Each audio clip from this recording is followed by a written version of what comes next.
Welcome back to Central News for Wednesday the 15th of August. I'm Katrina McKinley. In today's news, we kick the evening off with some sport.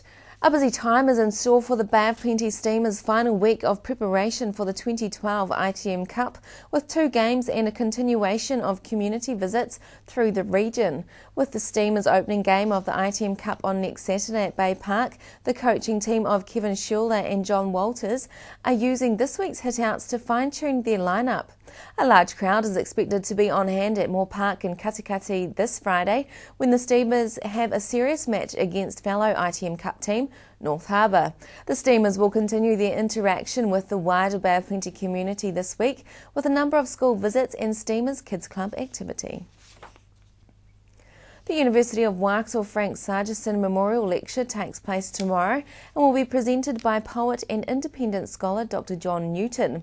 His lecture is titled The Bad Difficult Years, Sargeson's Post-War Reconstruction, with a focus on Sargeson's evolution as a writer, how and why his writing changed after the Second World War.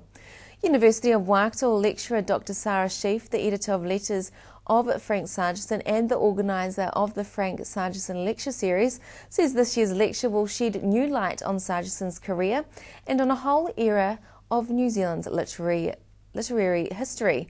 The lecture is open to the public and takes place at SG01 at 5:30 p.m.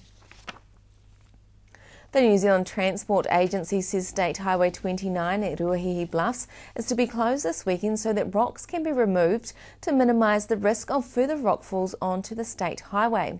State Highway 29 was closed on Sunday morning after heavy rain the night before caused rocks to fall onto the road.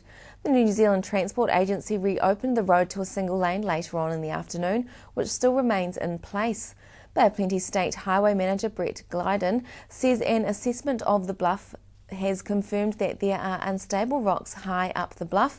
The road will be closed from 7 a.m. on Saturday and will remain closed until 6 p.m. Sunday. People travelling will need to add an extra 30 minutes on to travel time with the detour in place.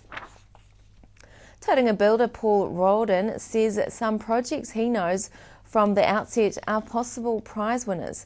Rawdon Construction won the Placemakers Supreme Award for the Renovation of the Year, as well as the Renovation Award over $500,000 and the Craftsmanship Award for its transformation of a Matua home. The reconstruction of the Matua brick and tile house took 12 months, but Paul believes the key to the project's award-winning success was the relationship between the clients and the builder. Paul says the owner was always talking about building a team, getting the right bunch of guys to do the job. The Mount Hotpool's active pool is closed from today until this Friday, while repainting is undertaken. The active pool closed at midday today and will reopen on Friday the 17th or Saturday the 18th, depending on the weather. Signs are in place and a notice will be put on TCal's website this afternoon. Time to check out the region's weather. Showers then rain across the region today, but I think I can safely say that the weather is improving. Tomorrow the Waikato has a few showers with light winds, a high of 14 and a low of 5. Tauranga you have long fine spells with the odd shower, a high of 15 from 6. Coming up after the break, we have a business special for you from Doug Wilson, an accounting partner from Deloitte. First up, he talks about mortgages and succession planning for businesses, then heads down the KiwiSaver Path benefits before finishing the evening with scams and plummeting interest rates. Stay tuned and I'll see you back here after the break.